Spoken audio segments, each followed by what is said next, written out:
This is Rumpole and the Reform of Joby Jonson. Joby Jonson is a young lad who's accused of a crime against an old woman, and Rumpole is defending him. Strangely enough, Rumpole's house is broken into during the night and his briefcase with papers in it are stolen. But he goes on with this defence of a sort of artful dodger, and a man who appears to be a man of excellent goodwill, Sir Sebastian Pilgrim, is interested in looking after the children, particularly the slightly delinquent children of the area, and he comes to court and thinks that young Joby Jonson should confess and purge his crime in that way. Rumpole isn't too fond of people pleading guilty, and he wants to go on defending Joby Jonson. And as he goes on defending him, he uncovers strange and dark secrets. Really, one of the models I had for writing this episode was Oliver Twist and Fagin. In fact, in the room where I'm sitting and talking to you, I have a framed letter from Dickens telling someone not to complain about him losing their manuscript because he's far too busy. So here he is in the room, and here am I, remembering Fagin and Rumpole. Rumpole.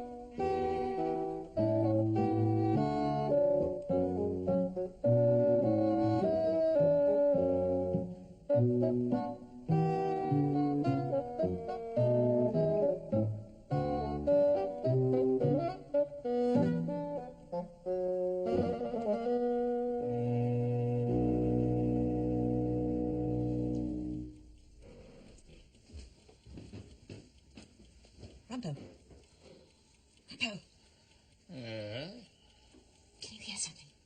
Yeah. What? I can hear you, Hilda, you.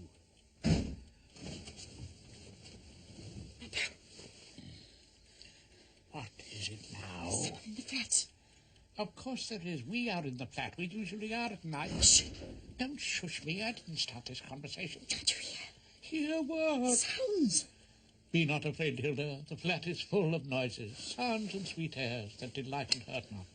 Sometimes 1,000 twangling instruments will hum about thine ears, and sometimes voices that if I then had waked after long sleep will make me sleep again, I sincerely hope. Good night. It's no doubt one of your friends, one of your business associates. What on earth do you mean? But it's some sort of burglar. Why don't you go and find out what he's after? No need to disturb the fellow. Oh, Rumpole, are you afraid? Hilda, there is no burglar. You've been dreaming. Don't prove it. I can't. I'm asleep. Or is that a job you'd rather leave to a woman?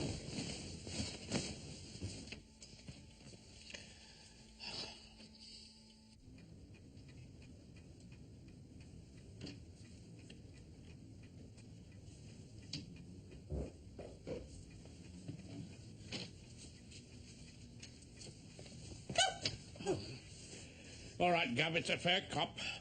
It's just like you, Rumpole, to make a joke out of burglars. Well, the television set still seems to be with us. Did you leave that window open? Yes. No. Oh, I can't remember, Hilda. I'd make a terrible witness. That is odd. What is? My brief for the Queen versus Joby Jonson. No one's stolen that. No, but But what? I left it in my briefcase. Somebody's been at that. Look at it. That's not my bow. And this is not the way I leave a brief I've been working on. Checkbook. Mrs. O'Thingham's money untouched. There's nothing missing. Something is. What? A proof of evidence of Joby Jonson, alleged robber of old-age pensioners. His statement of defence, such as it was, has melted into air, into thin air. So somebody was here? Yes, you're usually right, of course. Somebody was. Any sort of news in the paper, Philly? Some sort of news, yes. War in Bulgaria, earthquakes in South America, renewed threat of global warming. No, I mean important news. The list of the new QCs, for instance. Ah, well. Look for yourself. No, I don't want to look for myself, Philly. I'm not brave enough to look for myself. I don't think I could put up with another disappointment. The list of new Queen's Counsel will be announced by the Lord Chancellor next month. It's expected to include Me? Tabitha Merriweather, the brilliant Ghanaian woman civil rights lawyer from Miles Crudgington's radical chambers in the Edgware Road. Nothing to say I'll get it. Nothing to say you won't. I mean, you've asked often enough. Only 5 times, Philly. They'll probably give it to you for persistence. We all know you got it first time. Bit of a fluke, actually. No, it wasn't a fluke. It's because you're a woman.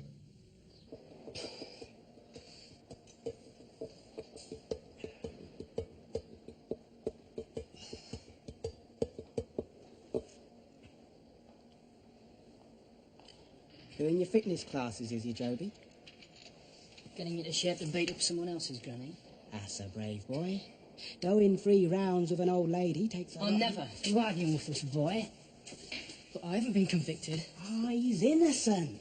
Hear that, Snarty? They got you down as a granny basher. Do you want to argue? I'm not here, Snarty, not with you. I'm just in court. I mean, my brief's going to get me off, and I'll leave it out, will you? Leave it out. You put your hands up in court, Joby. You got no alternative. Trust us, sunshine. You got no better brief than we are.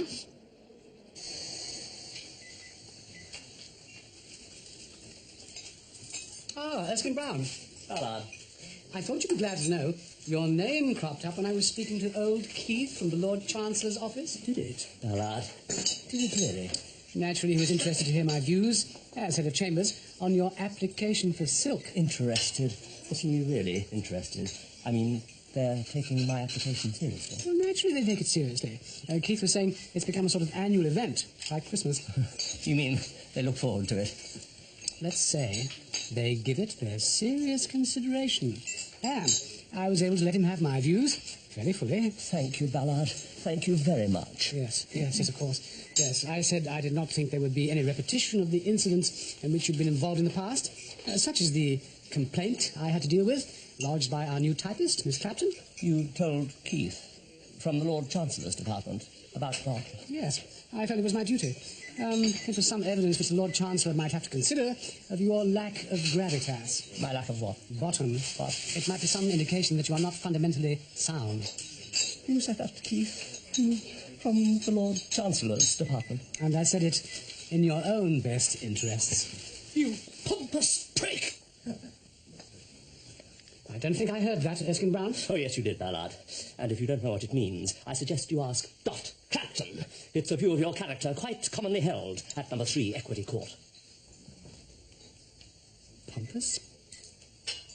What, exactly? What have you done to your face? Accident. Oh, yes. Mistook it for an ashtray, did you? That's right, yeah. We can help you make a complaint to the governor. Leave it out. Oi. What? You leave it out and all. You want to get me killed or something? No, strange as it may seem, Joby, we're trying to get you off. Now then, Mrs. Louisa Parsons, age 75, living at an end house, number 1 Pondicherry Road, somewhere behind Euston Station, answered a ring at her front door on the morning of October the 19th. A youth was there who said, "You still living here, Mrs. Parsons?" and then ran off. Later that day, a person she identifies as the same youth, though his face was partially covered, again rang her doorbell, and when she answered it, forced his way in, attacked her, punched her in the face and stomach, oh, charming, tied her up with some clothes from the kitchen, kicked her, broke up most of the crockery and some of the furniture in the house, left with Mrs. Parsons' post office savings book, in which there was a balance of £5.79. She later identified the defendant, Joby Jonson, at an identification parade in Euston, Nick. And that is the first time I ever set my eyes on the old bat. At the ID parade. Joby, it might be as well when you're giving evidence to resist the temptation to call the victim an old bat. It is not an expression likely to endear you to the jury. Oh, by the way, have you got a spare copy of Joby's statement? Mine seems to have walked in the night. You know, the defence is an alibi, Mr. Rumpole, if you remember. You read what I said, didn't you? Yes, Joby, of course I did. Over the last few months, it's been my sole bedtime study. So far as I can remember. That's a promising start, isn't it? So far as I can remember, at the time Mrs. Parsons was attacked, I was hanging about near the Superloo in Euston Station with 3 girls down from Manchester who were singing and dancing a bit. Mr. Bernard says that you was a brilliant brief. Can't you even get me off on this? I may well be a brilliant brief, Joby, but I am unable to walk on water or transmute base metals into gold. Nor am I able to make use of a so-called alibi which ignores the most important piece of evidence in this case. Oh, yeah, what's that meant to be, then? Your palm print on Mrs. Parsons' front door. Yeah, well, I'm not for putting my hands up, as long as that's clear. I don't care what they says. You got that.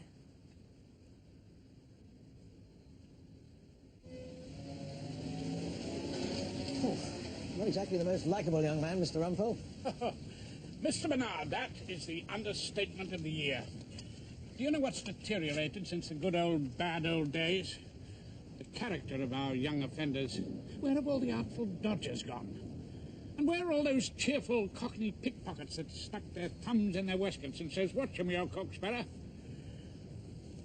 It was a sad day for England when the artful dodgers turned into the Joby Jonsons.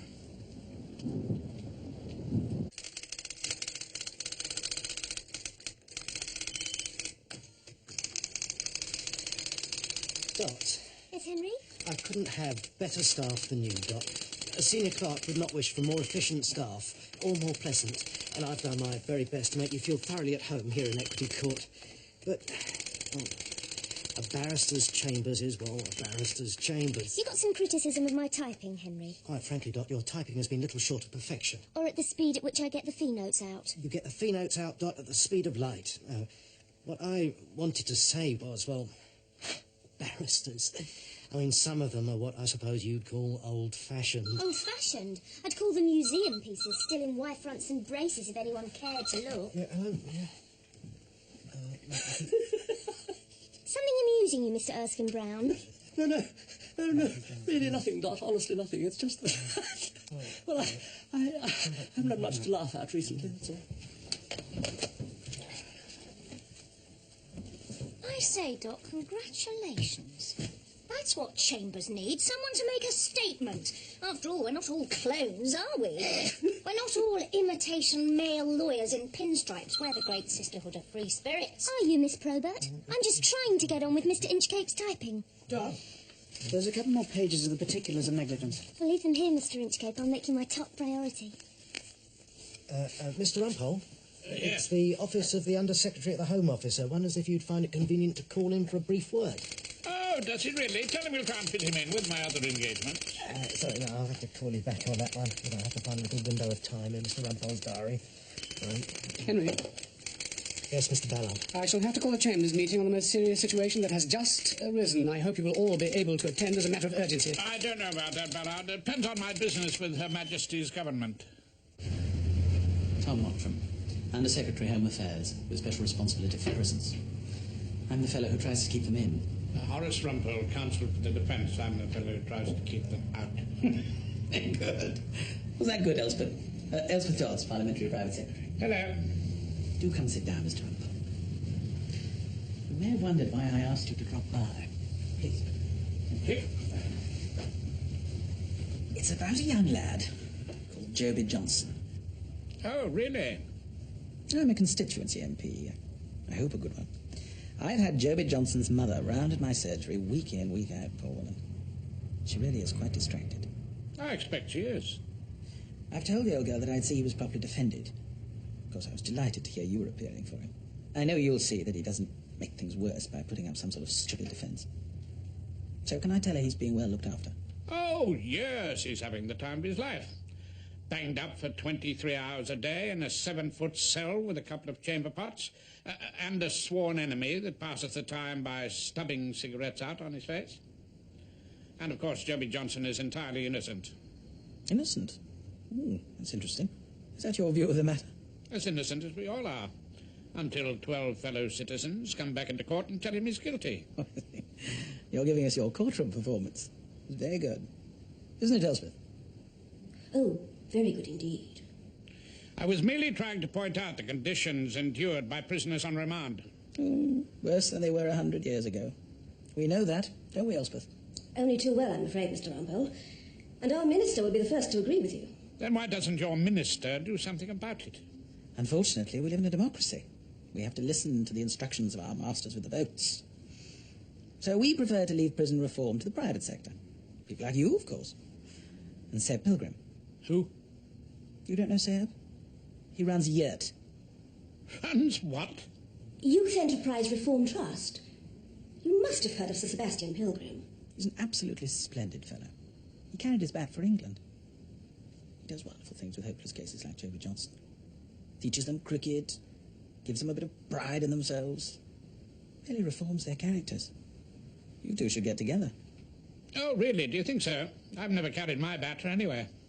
Hilda! Hilda! What's wrong? Is it an air raid? Oh, don't be so silly, Rambo. It's perfectly simple. You just press 34896 and the yellow button and you see it quiet immediately. What else have you installed? Death rays, man traps? You're going to sit in the kitchen all night with a double-barreled shotgun? Come on, now, darling. You've got to give the criminal classes a chance to earn their living. Oh, hello. Good afternoon, Mr. Rumpole. Kensington CID, DS Appleby. Your wife called us in again. Seems the villains have turned against you. What's the matter, sir? Been losing nut cases, have you? Very amusing. I insisted Mr. Appleby came back to look for fingerprints, Rumpole. To you, Mr. Appleby. Thank you, madam. A very thorough investigator, your good lady, Mr. Rumpole. She knows my job better than I do. Oh, yes, Mrs. Rumpole's one of nature's detective superintendents. I shouldn't worry about that if I were you. It's almost certainly a professional wearing gloves. And didn't take anything of value, as I understand it, sir. Just some papers out of one of your cases. Now, I wonder, who can have been interested in that, Yes, I've been wondering about that myself. Hello. Yes, Rumpole speaking. What? Sir Sebastian Pilgrim wants a word with me. What about? Joby Jonson. Yes, all right, join the queue. A pompous prick. I called him that. Our head of chambers. And the next table was full of solicitors. That, Claude, was the most persuasive and accurately phrased speech you ever made down the Old Bailey, as well as the shortest. He told Keith from the Lord Chancellor's office that I had no bottom. Yes, well, he's got enough for both of you. But I wasn't fundamentally sound. I have a good mind to tell the Lord Chancellor a few home truths about our leader. Like the fact that he's a smarmy, hypocritical, god-bothering vegetarian. No, Claude, the time for speeches is over. The time for action has come. The hour of decision. Oh, Philly. What does that mean, exactly? It means, Claude, I am on the case.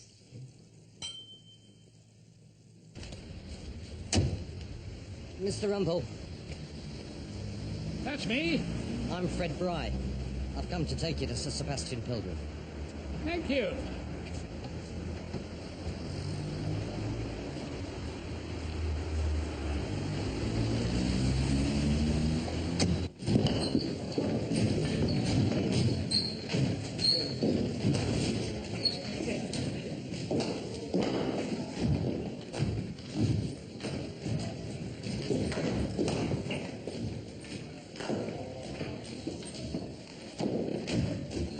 Yours, Mr. Rumpole.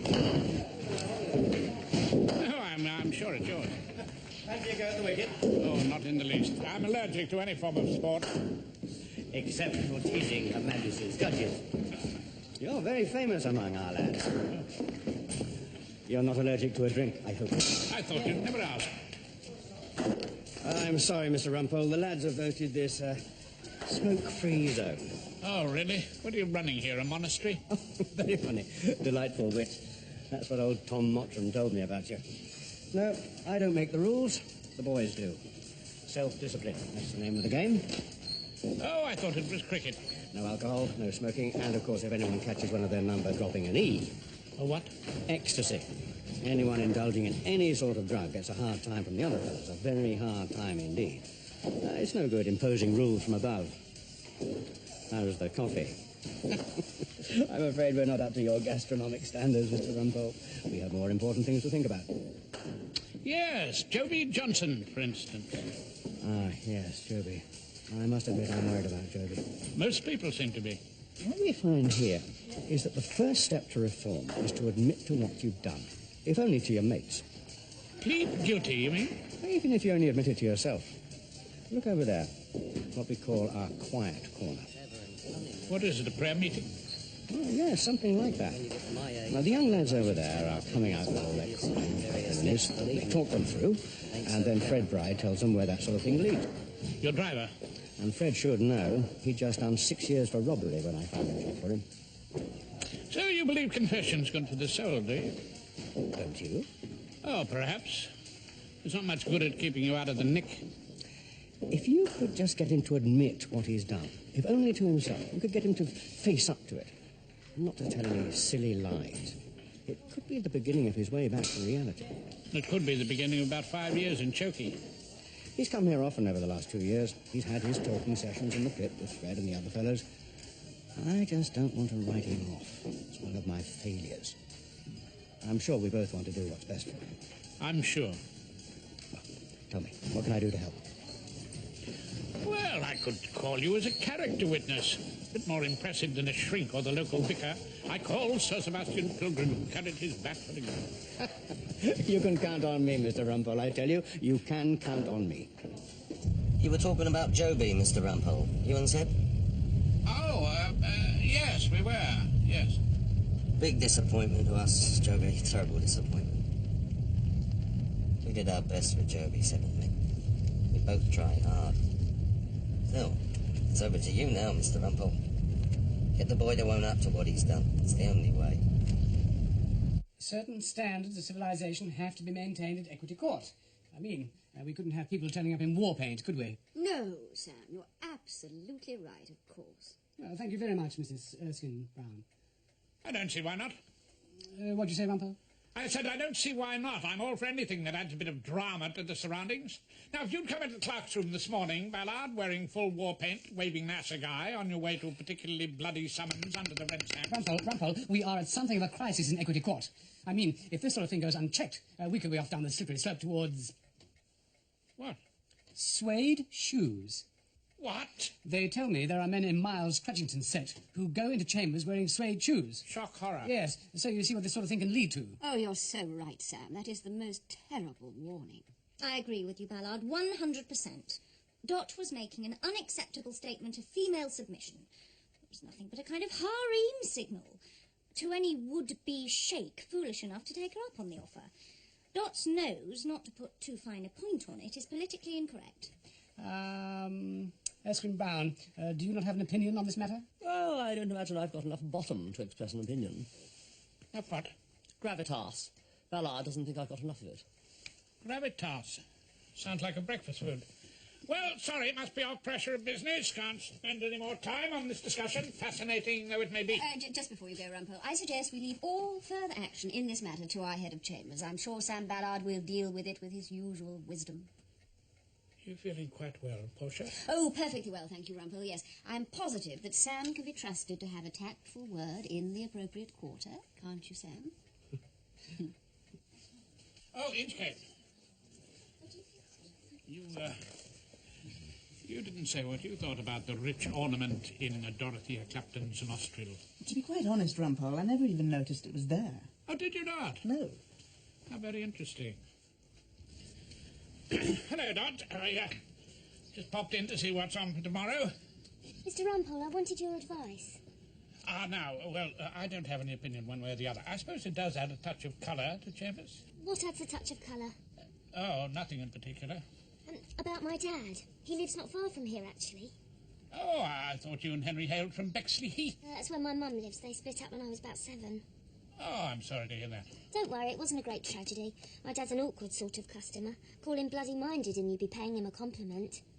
The thing is, they want to do some new development down his street, but he won't sell them his house. Tells them he's too old to move now anyway, and tells them to sod off, if you pardon my French. Ah, well, now that's property law, Dot.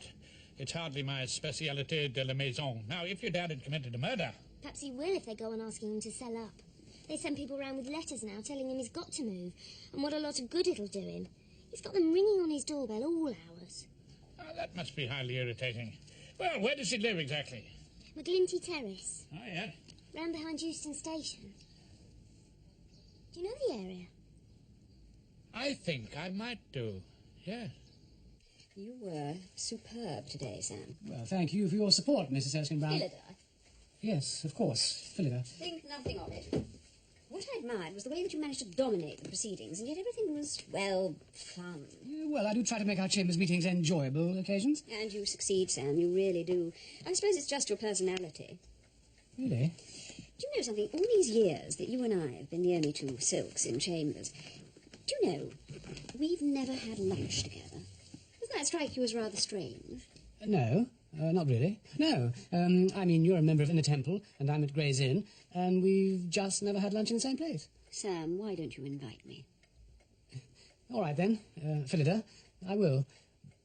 There's a very nice little health food bar in Fetter Lane. Oh, that doesn't sound terribly romantic to me. What about the Savoy Grill? Savoy Grill? That's the one. I thought you'd never ask.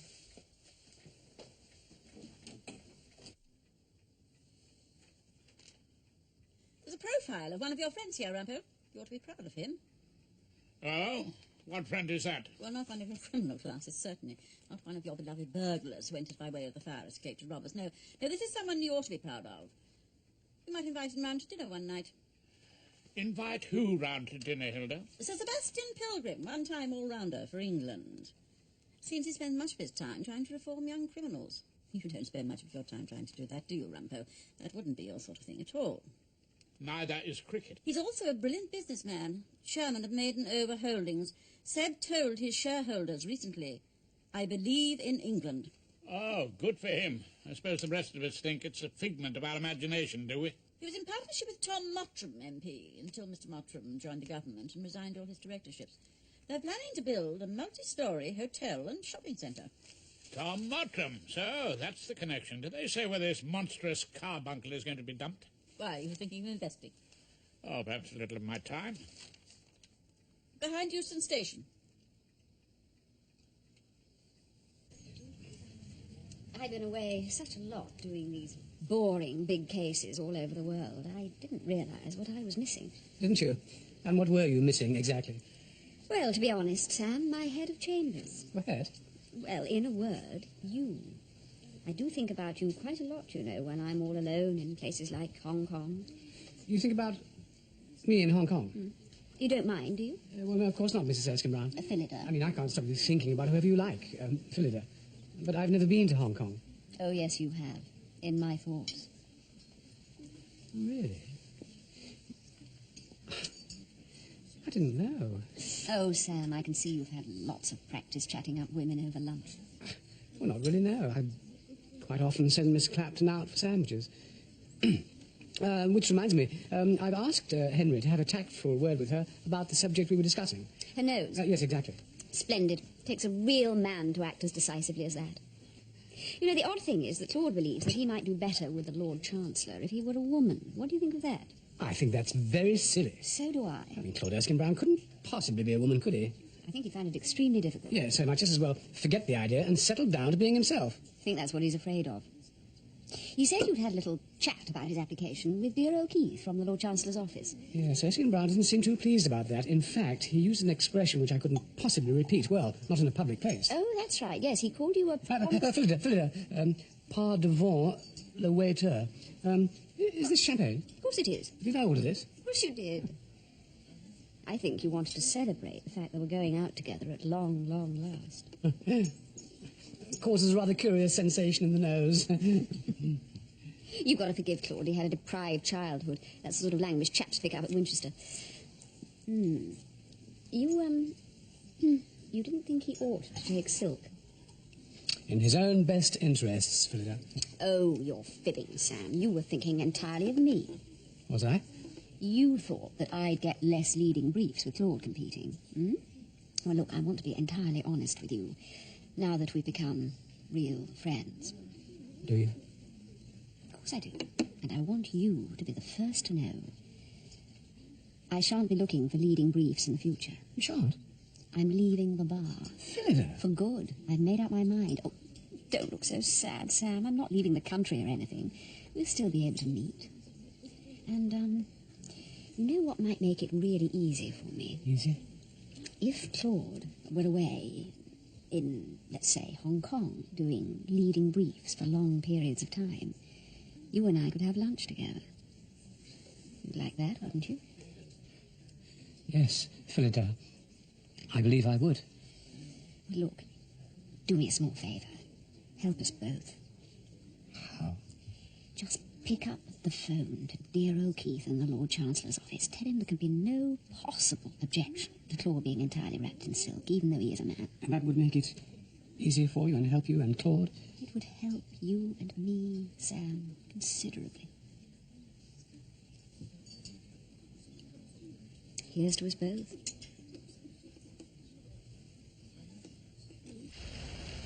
Regina versus Jonson coming up next, Mr. Rumpole. Yes, indeed. Doesn't look like a winner. No. And be warned, Mr. Bernard. We are up against one of the most subtle tacticians. The artfulest dodger down the old Bellery. Oh? Who's that, Mr. Rumpole? Mrs. Phillida Ruskin-Brown, QC. Oh. The posher about Chambers. Yes, a silk to prosecute? Yep. You're putting us up before the Red Judge? I heard a whisper in the mist office our boy was getting the star treatment. Oh, well, mugging is the flavour of the month, isn't it?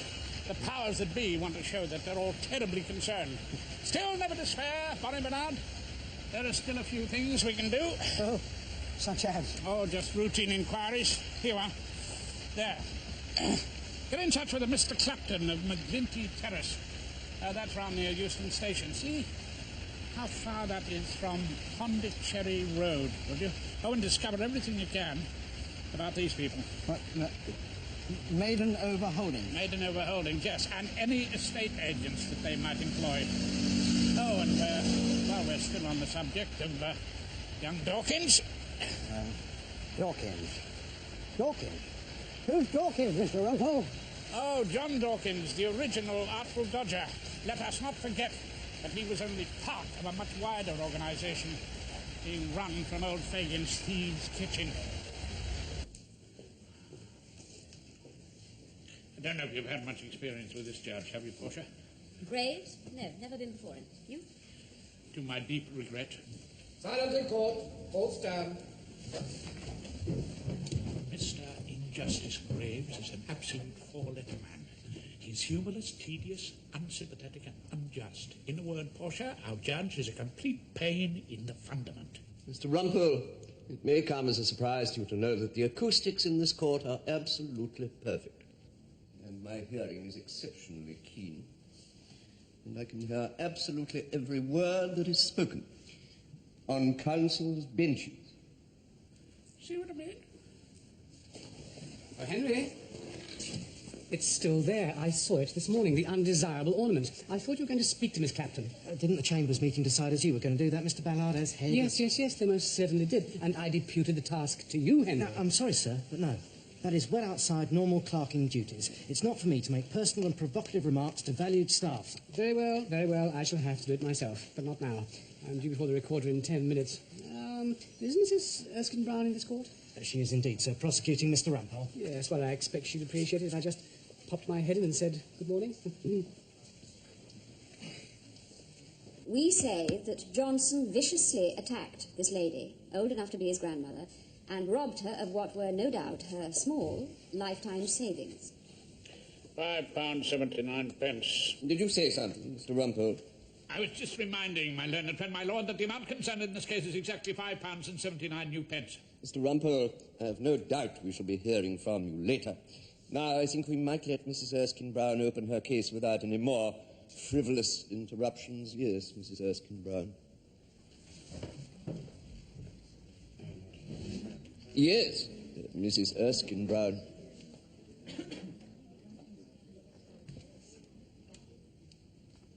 It remains to be seen, members of the jury, what sort of defence, if any, will be put forward for Jonson.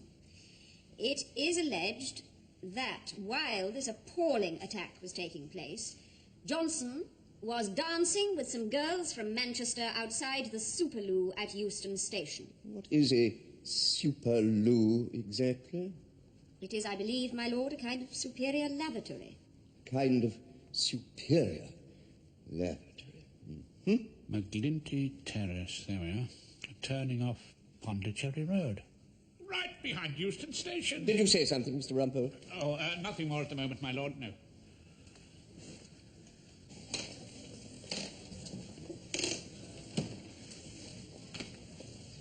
Some weeks later, Mrs. Parsons, did you attend an identification parade? I did, and the police officers, they were very kind to me. They made me a cup of tea and... Yes, and did you identify the youth who visited you twice on the 19th and attacked you on the second occasion?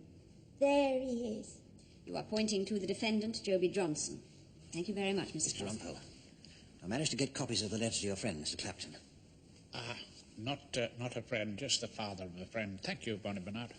I suppose you have questions, Mr. Rumpole? Mrs. Parsons, do you own your little house in Pondicherry Road? My husband saved for it, worked all his life, the booking clerk at the station. Yes, were you not offered a considerable sum of money for that little house? I wasn't going to move no matter how often they asked me. Now, Mrs. Parsons, you say that on that morning a young man rang at your front door and said, are you still living here, Mrs. Parsons? Yes, he did. Did you think that there was any connection with that question, with the repeated requests to you to sell your house? Not at the time, no. My lord, this witness can't be invited to speculate. We should leave such flights of fancy to my learned friend. My sentiments entirely, Mrs. Erskine-Brown. Move on to the next matter, Mr. Rumpole. Oh, nice one, Portia. You've got old Death's Head eating out of your hand. Mr. Rumpole. I didn't hear that. Oh, did you not, my lord? Must be the acoustics. Mrs. Parsons, later that day, a young man rang at your front door. When you went to answer it, he attacked and robbed you. I heard the bell. I thought, he's back again, so I'll give him a piece of my mind. So you weren't frightened when you went to answer the door the second time? Not then, no. I was when I saw him, though. Oh, why? Well, he had this, what they call it, balaclava. A balaclava, yes. Yes, you say in your statement that the caller's face was hidden at that time. It was hidden a bit, yes. Well, Mrs. Parsons, how do you know it was the same boy? Right, Joby. Confession time. Confession's good for the soul, they say. Come on, admit it. Somebody told you to go to Mrs. Parsons' house and say, you're still living here, Mrs. Parsons, and then scarp her, didn't they? That was in the morning. What did you do in the afternoon? I told you. Yes, and for once I believe you. Dropping an E you'd bought from some girls down from Manchester, which led to an unseemly display of folk dancing outside the Superloo in Euston Station, and doubtless a horrible reaction of shivering thirst and a certain loss of memory. How comes you know so much about doing an E, Mr. Rumpole? How come Mr. Rumpole knows about everything?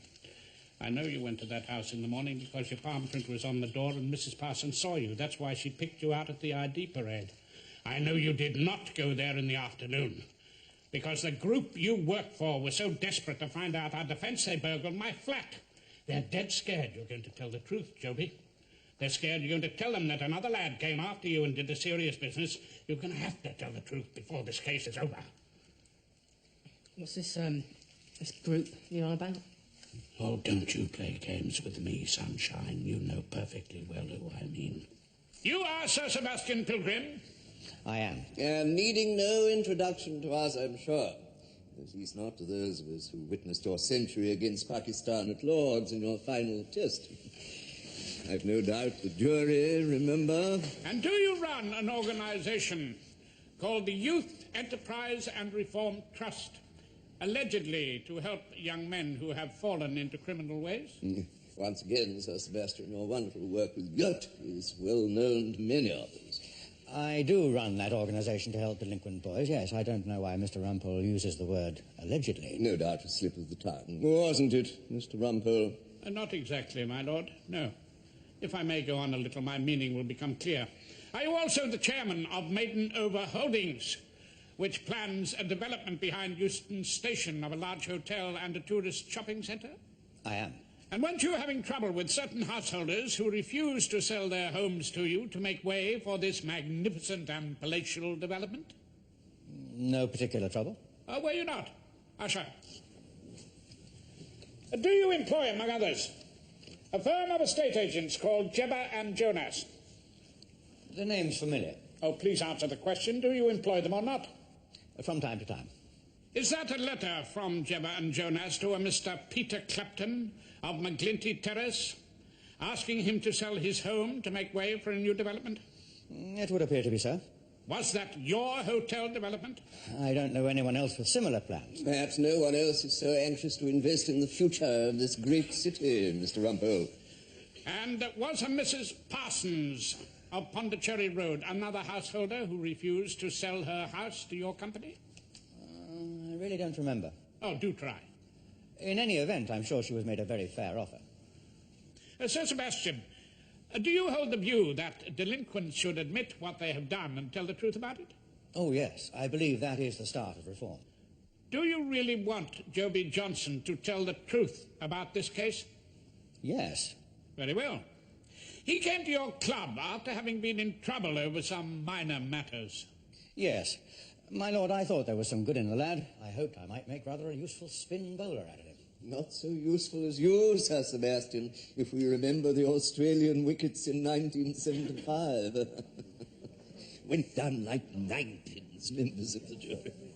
And quite a useful messenger to send around about your company's business. Well, of course not. Oh, why not, Sir Sebastian? I don't wish to be unkind, but Joby's not exactly the brightest of lads. He's not the sort of boy you could trust with any sort of business. Well, what sort of boy would you trust? I don't know what you mean. Who did you choose, then, to terrorize Mrs. Parsons into selling her house to you? What? Isn't that the sort of job you offer to enterprising young men, Sir Sebastian Pilgrim? That is an absolutely ridiculous suggestion. There is no truth in it at all. Mr. Rumpole, you will confine yourself to questions about your client's character. Delighted, my lord. Always anxious to please. Well, Sir Sebastian, I'm glad we can agree about some things. Joby Jonson's talents are strictly limited. Good enough, perhaps, to send round before lunch with a final warning. But the afternoon terrorist attack had to be done by another of your protégés, partly shrouded in a balaclava helmet. Mr. Rumpole, this is quite intolerable. You persist in attempting to involve this most distinguished gentleman in the terrible crime of which your client stands accused. That is not the way in which we play the game in these courts. I'm so sorry, my lord. I have never entirely understood the rules of cricket.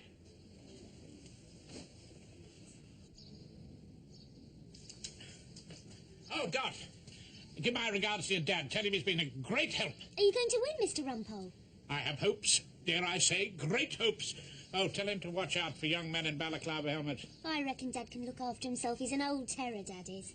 Good, good. Oh, by the way, Dot. Yes, Mr. Rumpole? About that precious ornament in your nose. We had a chambers meeting about that. You never. Yes, we did. Oh, nothing much was decided.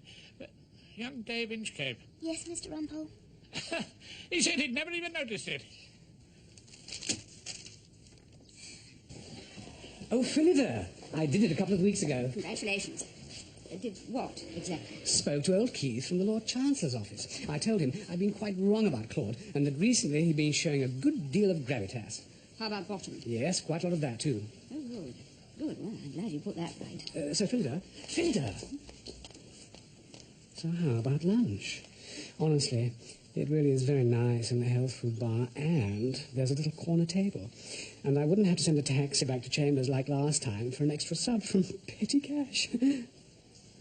Sorry, Ballard, I'm going to be rather too busy for lunches out in the foreseeable future. Thank you.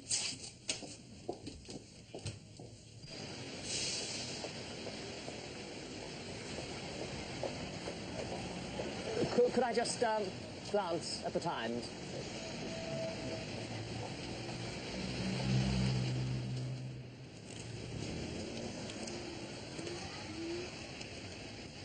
Oh, I say, fabulous day. Absolutely fabulous. Keep the change, buy yourself a drink, old chap. 2 drinks, if necessary, with the compliments of one of Her Majesty's Council, learned in the law. It's a happy day. Jonson, the jury reached a verdict with which I entirely agree. You chose, through your representative, Mr. Rumpole, to make an entirely unwarranted attack on a great British sportsman and public figure. A man who has devoted his life to the reform of youths such as yourself. Unhappily, you have proved to be quite unreformable. You will be detained for 5 years. Take him down. Bowled out Montbernard by the bloody umpire.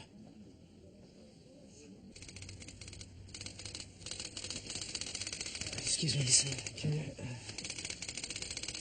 Rumpole! Hello there, dear old Rumpole.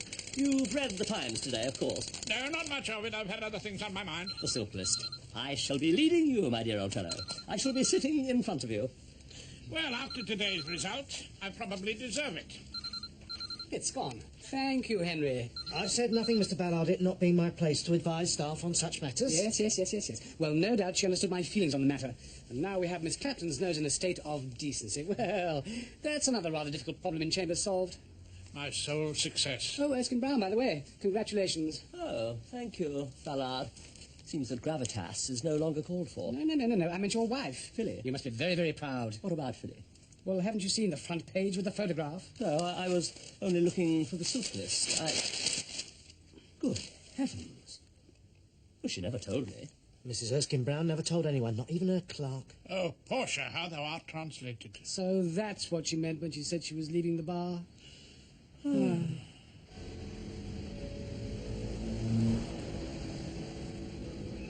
Silence in court. All stand.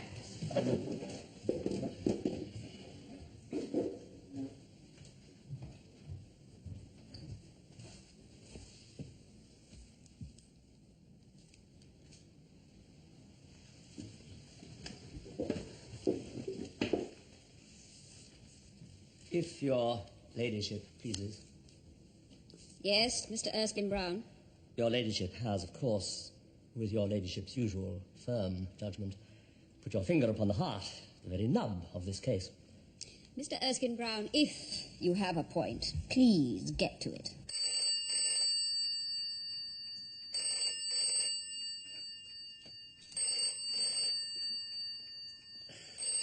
Yes. Yes, Rumpole speaking. Oh, Detective Sergeant Appleby. No, I don't mind you ringing late. Hilda! Shh, Rumpole, I'm meant to be asleep. I thought you'd like to know you were right about the fingerprints. They found one. Hilda, are you awake? I am now. The thumbprint of someone sent down for robbery with violence many years ago. The old con who drives for the great cricketer and reforms the young Fred Bry. It was Fred Bry who entered our premises by night. You know what this means, don't you? It means that the case of Joby Jonson is not entirely over. Good, in which case I'm very glad I had that burglar alarm installed. Good night, Rumpole.